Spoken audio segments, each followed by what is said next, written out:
"Michael, I bet Jenny's in a lot of pain right now," Lily said with a smirk, her eyes fixed on the buzzing phone beside her. She was curled up against my husband, looking completely content as if nothing could disturb their perfect little world. Michael frowned, clearly annoyed by the constant ringing, and without a second thought, he grabbed the phone and turned it off. Today was supposed to be my birthday, a day he'd forgotten completely. But that wasn't the worst of it. Hours earlier, as I doubled over in pain, I called him begging for help, hoping he'd take me to the hospital. Instead, he brushed me off coldly. Left with no other choice, I had to call an ambulance myself. I never made it to the hospital. As I lay there waiting for help, the pain became unbearable, and everything went dark. I slipped into unconsciousness, never to wake again. I bled out that day. A miscarriage, severe blood loss, and delayed treatment. My life came to an end on my 23rd birthday. Along with me, the child I was carrying, the child who never even had a chance to grow up, also did not survive. And where was my husband? In a hotel room wrapped in my sister's arms. There was no funeral for me.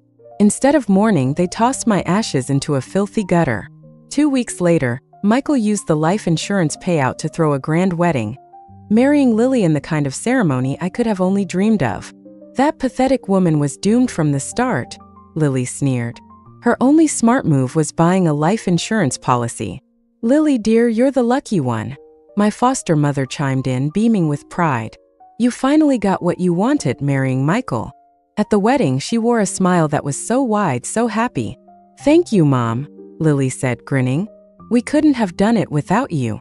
Michael and I will take good care of you from now on." The three of them stood there, united in their happiness while I watched, helpless, heartbroken, and furious. I had no idea my so-called family had planned my demise all along. Later, I learned the truth. Every morning, they slipped drugs into the milk I drank. It wasn't an accident that I lost the baby. It was part of their plan. I still can't believe it. The people I loved, the people I trusted, had conspired against me. Tears burned in my eyes as I realized my entire life had been reduced to a cruel joke for them. But if there's another life, if I get a second chance, there's no way I'll let them get away with it. They will pay in blood. Chapter 2. When I opened my eyes again, I was back in my old bedroom. The same familiar wedding decorations stared back at me from the vanity table. It was the night before my wedding to Michael. I instinctively touched my flat stomach, feeling the emptiness where my child should have been. "Don't worry, baby. Mommy's going to make sure they pay for what they did to us," I whispered, my voice trembling with suppressed rage. I blinked back the tears and forced myself to stay calm. Just then, Lily burst into the room, her face lit up with a fake smile. "Jenny, according to tradition, the bride can't sleep in the wedding room the night before the ceremony," she said, her voice dripping with sweetness. "So you'll have to stay at a hotel tonight. But don't worry, I'll take good care of Michael for you." Her words sliced through me like a knife. I remembered how, in my last life, she had worn that same outfit to seduce Michael. The memory of it made my blood boil. From the time we were kids, she always took what I loved. It didn't matter that my foster mother had already given her everything. The best clothes, the best toys. She still wanted what was mine. Even if she didn't want it, she'd ruin it just so I couldn't have it. "Ginny, these traditions are important. It's all for your own good," Michael chimed in, trying to sound righteous. But I knew better. This was just an excuse to give them a free pass to hook up behind my back. Last time, I'd been stupid enough to believe their lies. I left without a second thought, completely unaware that my own husband was already sleeping with my sister. But not this time. I swallowed the anger burning in my throat and forced a smile. "Sure, I'll stay at the hotel tonight.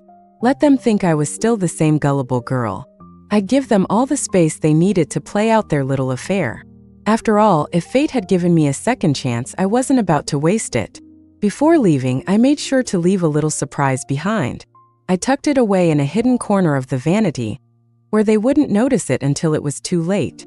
Later that night, sitting in my hotel room, I watched everything unfold on my phone.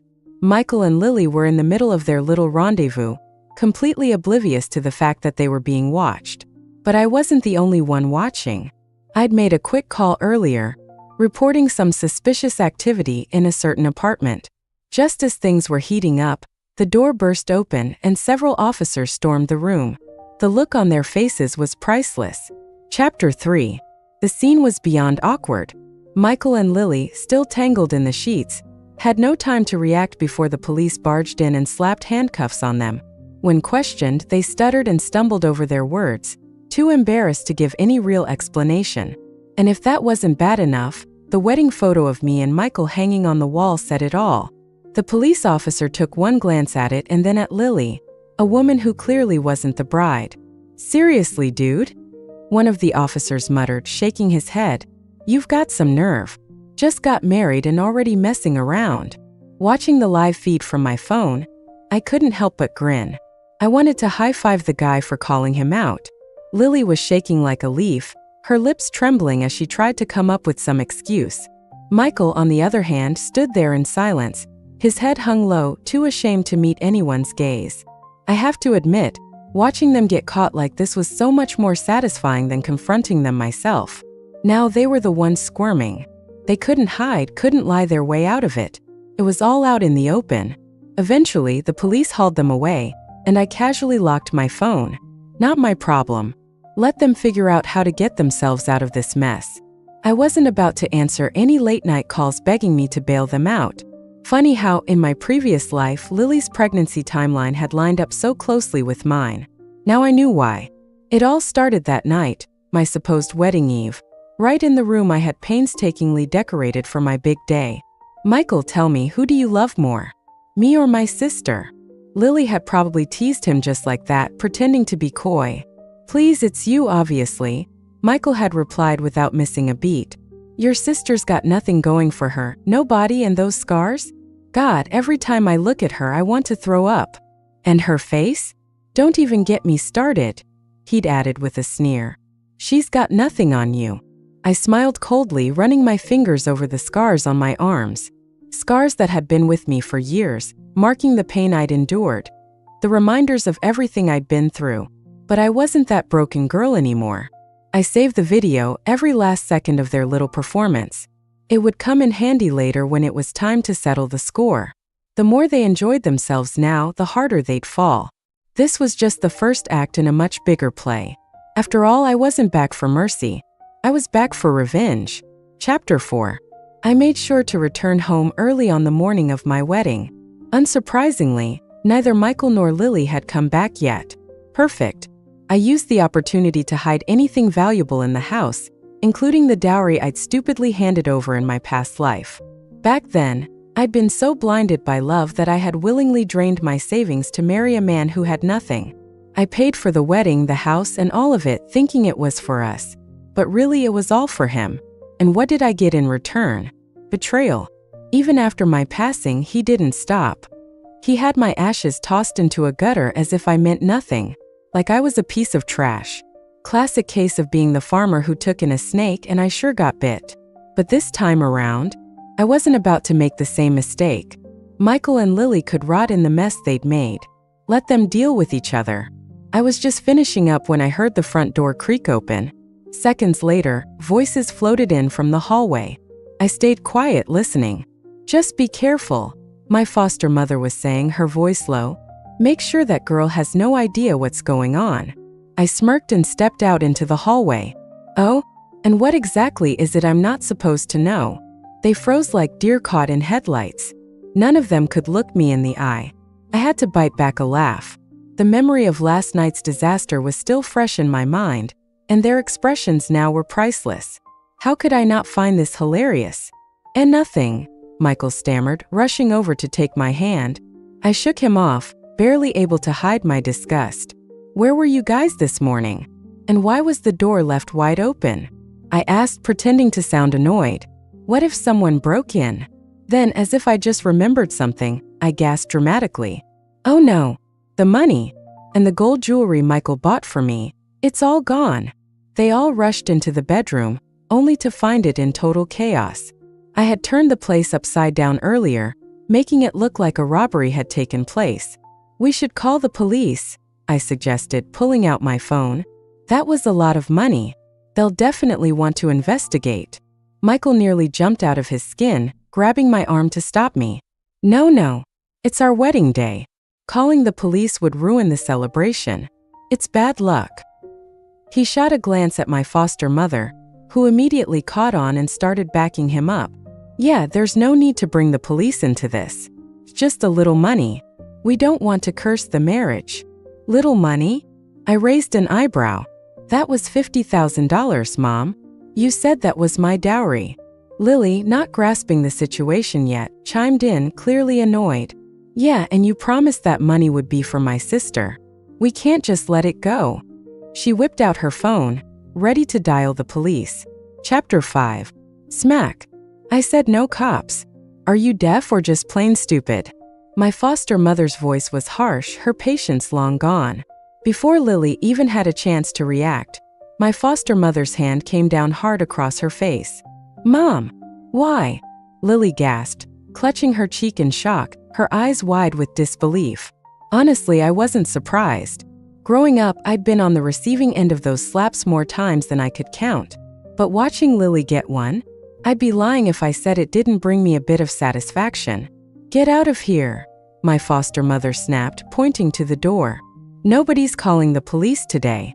We'll handle this ourselves." Lily stood there frozen, not sure what to do. But our mother wasn't interested in her hesitation. "Go," she barked, and Lily, still clutching her cheek, finally scrambled out of the room. Then just like that, my foster mother turned to me, her voice suddenly soft and soothing. There, she cooed, trying to calm me down. I could see the fear in her eyes, though. She wasn't worried about me or the missing money. She was terrified that if the cops showed up, they might figure out what had really gone down last night. She needed this whole thing to stay buried. Perfect. I'd let her think she was in control. Meanwhile, I was taking back what was mine. In my previous life, she used guilt like a weapon, squeezing every last cent out of me. She took my dowry, every bit of it, and didn't even bother to give me anything for my wedding. Not even a proper celebration. Just a cheap, half-hearted meal for the four of us, and I was the one who footed the bill. She always played the martyr, reminding me how hard it was raising me and Lily on her own. "You owe us," she'd say. "And now that you're married, it's time to think about Lily's future." And I did. I gave them everything. And how did they repay me? By plotting against me and my unborn child. They didn't deserve compassion. They didn't even deserve to be called human. That's why, on my wedding night, I made sure Michael drank himself into a stupor. Then, I faked a little blood on the sheets for dramatic effect and slept in the guest room. Without him next to me, I slept better than I had in years. The next morning, I went straight to the insurance company. I canceled the life insurance policy I'd foolishly taken out on myself and replaced it with a new one, on Michael. And guess who the beneficiary was? Me. When I got back home, Lily had already moved in, just like she had before. Same excuse too, something about needing a place to stay. It didn't matter. In fact, I welcomed it. This was exactly what I wanted. I told Michael I'd be leaving on a business trip for a while and made sure to tell him, with a perfectly innocent smile, to take good care of Lily while I was gone. Not that he needed the encouragement. He would have taken care of her whether I asked him to or not. I was giving them all the time and space they needed. Just the two of them alone in the house. If they didn't end up in bed together, it would be a complete waste of my efforts. And when I got back, well, that's when the real fun would start. Chapter 6. One evening at dinner, Lily dropped a bombshell. "I'm pregnant," she announced, her voice dripping with smug satisfaction as she placed the pregnancy test results on the table. My foster mother's face lit up immediately. She didn't waste a second before piling Lily's plate with food. "Eat more, Lily. You need to keep your strength up for the baby." I waited, letting the moment drag out just long enough, and then pulled out my own surprise. "How funny," I said, casually setting my pregnancy test results next to hers. "Looks like I'm pregnant too." One night, and it happened just like that. I flashed a sweet smile at Michael. "Michael, you're going to be a dad. Isn't that exciting?" Before he could respond, I turned toward Lily, feigning surprise. "By the way, sis, when did you even start dating? You never mentioned a boyfriend. People might start talking if they find out you're pregnant without one." Michael's face turned beet red, and then extremely pale. He couldn't even look at me. Meanwhile, my foster mother's smile dropped, her expression hardening like she'd just swallowed something bitter. Well, Michael, she said, her voice low and deliberate, now that both of them are pregnant, you'd better take good care of them. Both of them. Her eyes flicked between him and me, and the message was clear. She was still scheming, still playing her twisted game. In my past life, I hadn't known the full story. I just thought Lily and I had ended up pregnant at the same time by coincidence. I didn't realize until much later that the child she was carrying was Michael's. But this time I was going to make sure she felt every ounce of pain she'd caused me. Sweetheart, Michael interrupted, his voice shaky, I made you some warm milk. Don't forget to drink it before you leave for work. Okay? I glanced down at the glass. The milk. The same milk that, in my past life, had caused my miscarriage. I never liked milk, but my foster mother had insisted. It's good for the baby, she'd said, forcing me to drink it every morning. But now I knew better. Yesterday, I'd seen her pull Michael aside, whispering frantically in the guest room. She must have given him the drugs, the same ones they'd used on me before. They'd seen the insurance policy I'd accidentally left in the drawer. They thought they were being clever, planning to get rid of me again and cash in on the payout. But not this time. While Michael was busy in the kitchen, I swapped the glasses, pouring Lily's milk into mine and taking hers for myself. I already drank the milk, I called out as I grabbed my bag. I'm in a rush, so I'll grab breakfast on the way to work. I walked out the door, making a beeline for a nearby cafe. I bought myself a fresh breakfast and some real milk, but all I could think about was Lily sipping down her glass at home. Soon enough, she'd start feeling the effects. And when she did, she'd realize that betrayal comes at a cost. Chapter 7. Ginny, you've got to come to the hospital. Something's happened to Lily. Michael's voice was frantic, but I wasn't exactly caught off guard. I already knew what had happened. The camera in the living room had captured everything.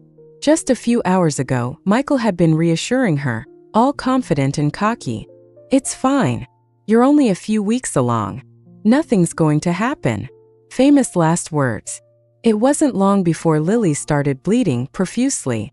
The blood-soaked clothes were bright red and terrifying. She collapsed, convulsing on the floor, her face turning a sickly shade of white. Michael freaked out and didn't even bother to put on his pants before he called 911. What happened? I asked, feigning concern as I stood outside the operating room. She was perfectly fine this morning. How did it get this bad so fast? She just started bleeding. So much blood. Michael's voice trembled, his eyes glued to his hands, still stained with Lily's blood. He looked like a man haunted, and frankly, I wasn't surprised. This was something that would stick with him for a long time. A doctor finally emerged from the operating room, pulling down his mask with a sigh. We managed to save her, but the baby didn't make it. And I'm afraid she won't be able to have children in the future. Michael's knees gave out. He slumped against the wall, sliding down until he hit the cold hospital floor. This is all my fault. If only I had. His voice cracked as he slapped himself harder with each hit. The guilt was eating him alive. I watched him fall apart, feeling nothing but cold satisfaction. My hand drifted to my stomach. This was justice. They deserved every bit of this. Oh, come on, I said, crouching down next to him, my tone light and comforting. You can't blame yourself for this. It's not like you caused her miscarriage. I put a hand on his shoulder, pretending to care. But honestly, touching him made my skin crawl. Michael stayed silent, his face a perfect picture of guilt. He knew damn well what had happened. They'd been sneaking around behind my back while I was working, and now he had to face the consequences. He couldn't even look me in the eye. The irony of it all was almost too much. In my past life, Michael had murdered me, along with my unborn child. And now, without even realizing it, he'd done the same to Lily's baby. Karma's funny like that. It always comes back around. Chapter 8. Though Lily had pulled through, the miscarriage had left her weak and fragile, a shell of her former self. And the best part? Neither of them had any clue that the milk intended to harm me had ended up in her stomach instead. My foster mother stormed into the hospital as soon as she heard the news. She didn't even pause to catch her breath before barking orders at me. Your sister's in bad shape. You're going to stay here and take care of her. I raised an eyebrow. I'm pregnant too, remember? How exactly do you expect me to look after her? she scoffed, waving off my excuse. If you can't be bothered to help and then pay for a nurse, you're her sister. It's your responsibility. Of course, Lily was her daughter too, but why should she lift a finger? In my past life, they treated me like an ATM, draining me dry until I had nothing left to give. But this time, I wasn't playing their game. I'm out of money, I said flatly. Spent it all on the wedding. You know that. That shut her up real quick. She knew full well that I had paid for everything. She hadn't contributed a single cent. And besides, I added, doesn't Lily have a boyfriend? Why isn't he here taking care of her? What kind of man lets his girlfriend go through something like this alone? I shot a look at Michael, who was standing there, head down, too ashamed to speak. Not my problem. They could figure it out themselves. I didn't care what happened to Lily. To be honest, I wouldn't have minded if she'd never made it off that operating table. Jenny, she's your sister, Michael said, his voice thick with guilt. He glanced at Lily's unconscious form, still hooked up to the machines. If you really can't take care of her, then I'll do it. Of course he would. He had no choice. After all, the baby she just lost had been his. And it was he who'd slipped the drugs into the milk that caused the miscarriage. He knew what had happened, but he wouldn't dare say it out loud. I didn't say a word either. I was saving that little bombshell for later, for the perfect moment. Fine, I said, waving him off. You take care of her. Without another glance, I walked out of the hospital, enjoying the rare freedom of having the house to myself. No Michael. No Lily. Just peace and quiet. In my past life, Michael had always played the doting brother-in-law, using me as an excuse to spend more time with Lily. He'd even washed her clothes, claiming he was just being helpful. When I confronted him about it, he called me paranoid. You're overthinking things, he'd said. I'm just doing what any good brother-in-law would do. Yeah, right. He'd taken care of her all right, straight into bed. So now, if he wanted to play nursemaid to Lily again, I wasn't going to stand in his way. He'd caused this mess. He could clean it up. Chapter 9. What the hell? Why won't the door open? Michael was fumbling with his keys, trying to unlock the front door. No matter how hard he twisted the key, the lock wouldn't budge. That's because while they'd been at the hospital, I'd had the locks changed. Maybe the lock's broken. Just knock, my foster mother said, already growing impatient. Jenny's probably inside. She started pounding on the door, her voice sharp and demanding. Jenny, open the damn door. Don't make me come in there and deal with you. I leaned against the door from the inside, smiling to myself. You can knock all you want. I'm not opening it. Her voice rose to a furious pitch. You ungrateful brat. Are you really going to lock us out just because Michael helped Lily for a few days? Who do you think you are? And this is Michael's house, she shouted as though that gave her any authority. You don't get to make the rules here. I almost laughed out loud. She really thought she could intimidate me. She seemed to have forgotten who'd been paying her bills for all these years, who'd sent money every month to keep her and Lily afloat. No, really, I said, my tone dripping with mock innocence. Why don't you ask Michael whose house this is? There was silence outside the door. In her mind, Michael was the one with the house, the savings, the future. But the truth was, he couldn't even lift his head right now. He knew as well as I did that this house was mine. I'd worked my ass off to save for the down payment. I'd paid for the renovations. Michael hadn't contributed a single cent. Back when we were planning the wedding, I'd lied to my foster mother, telling her that Michael had bought the house and put my name on the deed. I'd done it because I knew she'd never approve of the marriage otherwise. And in return, she demanded a $50,000 dowry, claiming it was to help Lily with her future wedding. I had been desperate back then, so I'd agreed. I drained my savings, handed over the money, and pretended it was from Michael. And what did I get in return? A husband who plotted to murder me for the insurance payout and marry my sister. But not this time. This time I was taking back everything they'd stolen from me. Chapter 10. The next day at work, I saw my adoptive mother and Lily making a scene. I'm so unlucky. I took pity and raised an ungrateful daughter. Just because her husband took care of her sister in the hospital, she locked us out. So heartless, treating family this way. She sat in the company lobby crying loudly. Seeing me, she dragged a sickly Lily over. Look, her sister just left the hospital. How can she be so cruel? Lily shed tears on cue, taking all the blame. Sis, it's my fault. I shouldn't have let Michael take care of me. I shouldn't have caused you trouble. She cried pitifully, drawing sympathy from onlookers. How can a daughter be so ungrateful? Her parents raised her, and this is how she repays them. They shouldn't have saved her from the trash.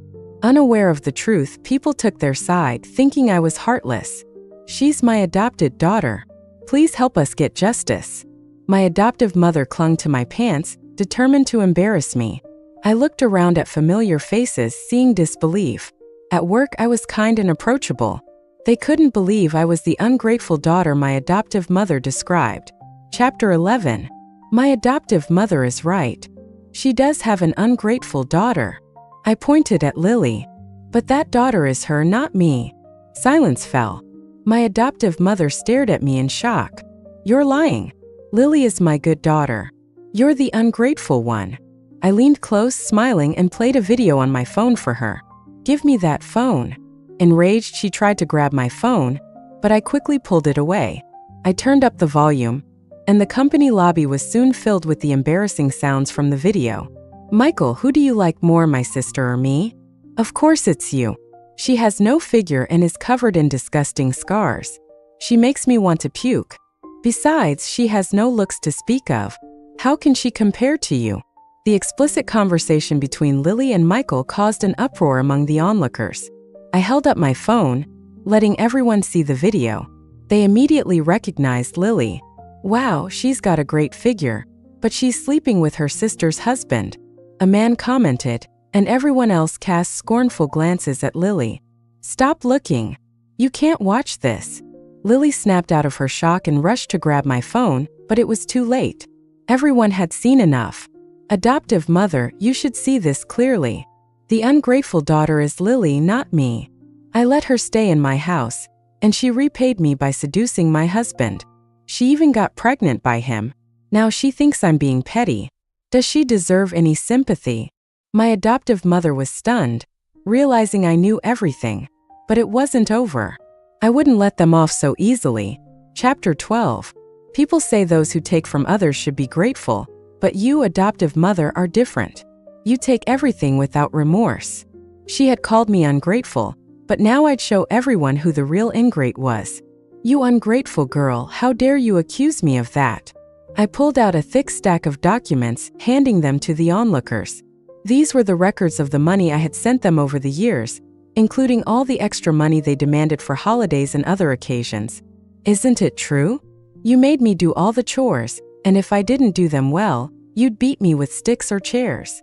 That's child abuse, you know? I rolled up my sleeves, showing the scars and old bruises on my arms. There wasn't a single spot of unblemished skin, making the sight unbearable for those around me. No wonder Jenny wore long sleeves even in summer. She didn't want us to see. How could a mother be so cruel? A colleague patted my shoulder, expressing sympathy. In my past life, I hid my scars, fearing people's judgment. Michael had pursued me fervently, claiming he didn't care about my scars.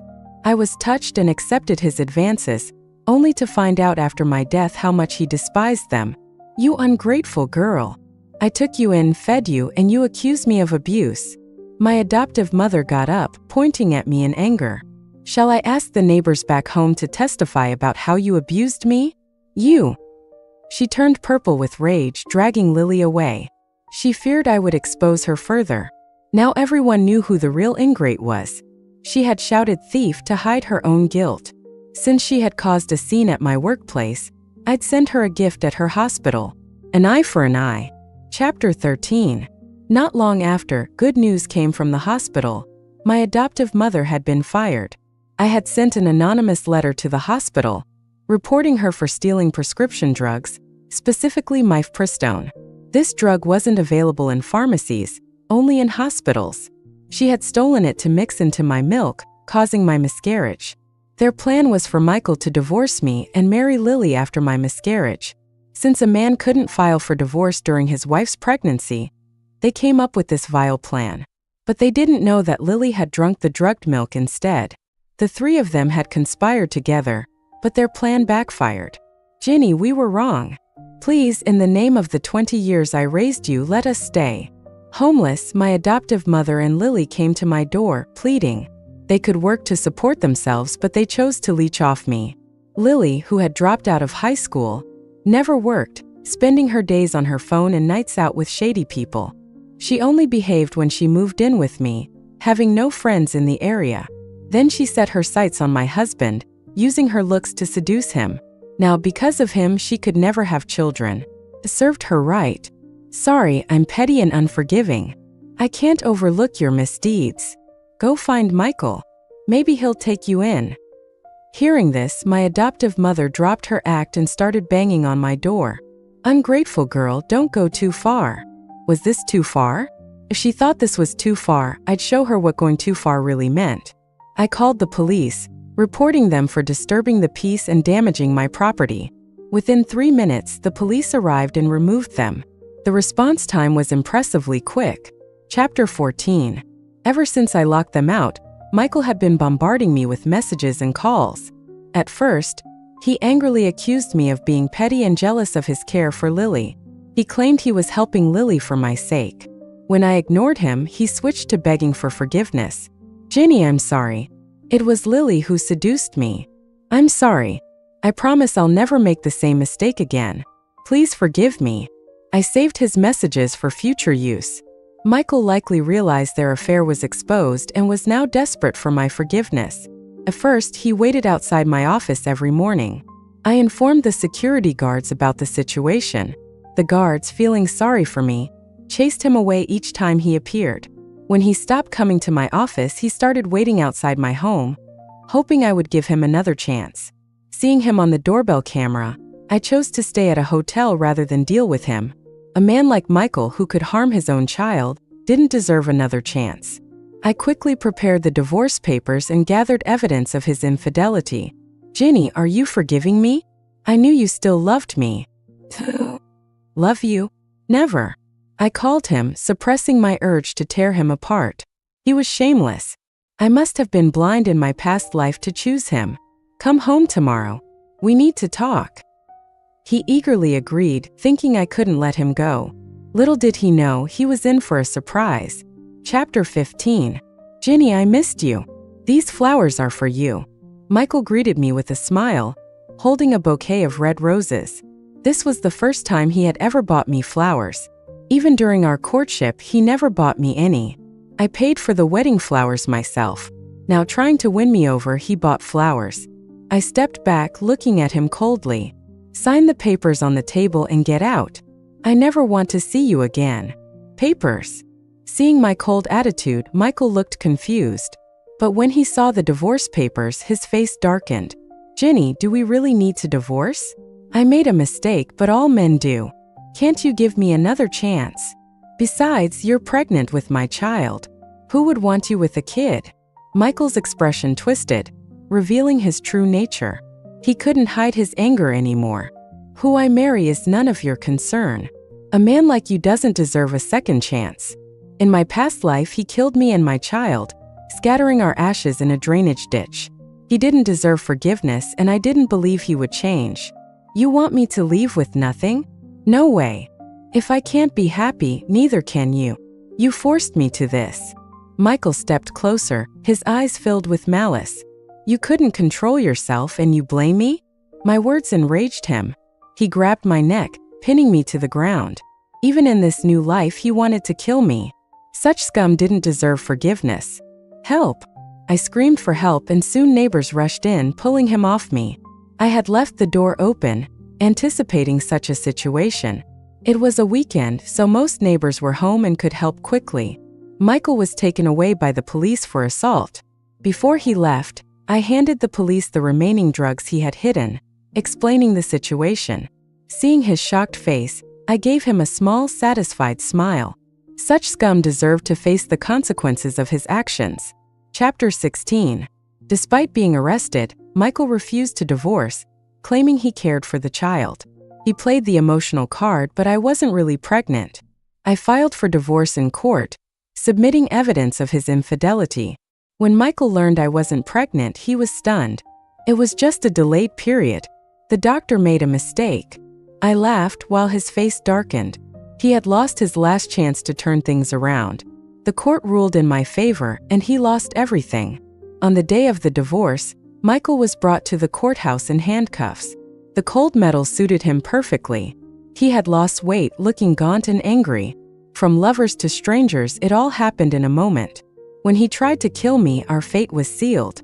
"Michael, you'll marry me after the divorce, right?" Lily appeared at the courthouse, disheveled and clutching Michael's arm. She looked mentally unstable. "You slut, you think I'd marry you? Never. You seduced me and ruined my life. You can't have children. Who would want you?" Michael pushed her away and she fell to the ground. She looked at him in disbelief and he spat on her. "You disgust me. Get lost." As Michael turned away, I saw a strange light in Lily's eyes. She got up and grabbed him from behind, holding him tightly. A scream of pain filled the air, shocking everyone. Chapter 17. Looking down, I saw blood dripping from Michael. His white shirt turned red. "You promised to marry me after divorcing her. Too late to back out now. You ruined my life. I won't forgive you. If I can't have you, no one will. Ha ha ha." Lily laughed maniacally, stabbing Michael repeatedly. She had hidden a knife in her pocket. By the time people reacted, Michael was barely conscious. Rushed to the hospital. Since our divorce wasn't finalized, I had to go too. Lily was taken away by the police, her eyes empty as she stared at her bloody hands. She had lost her mind, driven mad by Michael. In my past life, he killed me. In this life, he drove Lily insane. Women must choose wisely, or risk falling into an abyss.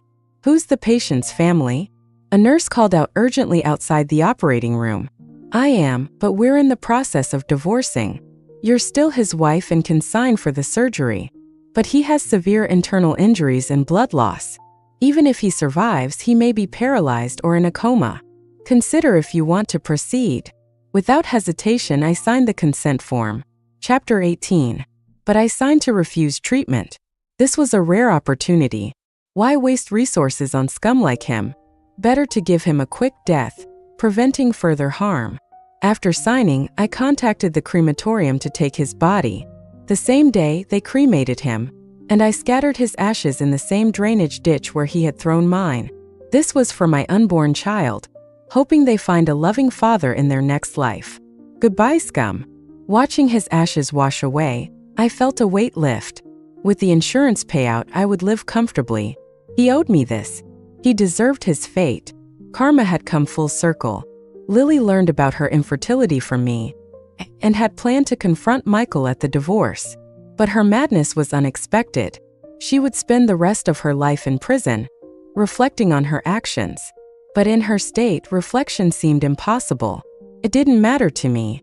She was punished, and that was enough. My adoptive mother went mad upon hearing the news, wandering the streets searching for Lily. One day, she stepped into traffic and was hit by a truck, dying instantly. In my past life, they killed me. Now one was insane and two were dead. Karma had come full circle. I was ready to embrace a new bright future.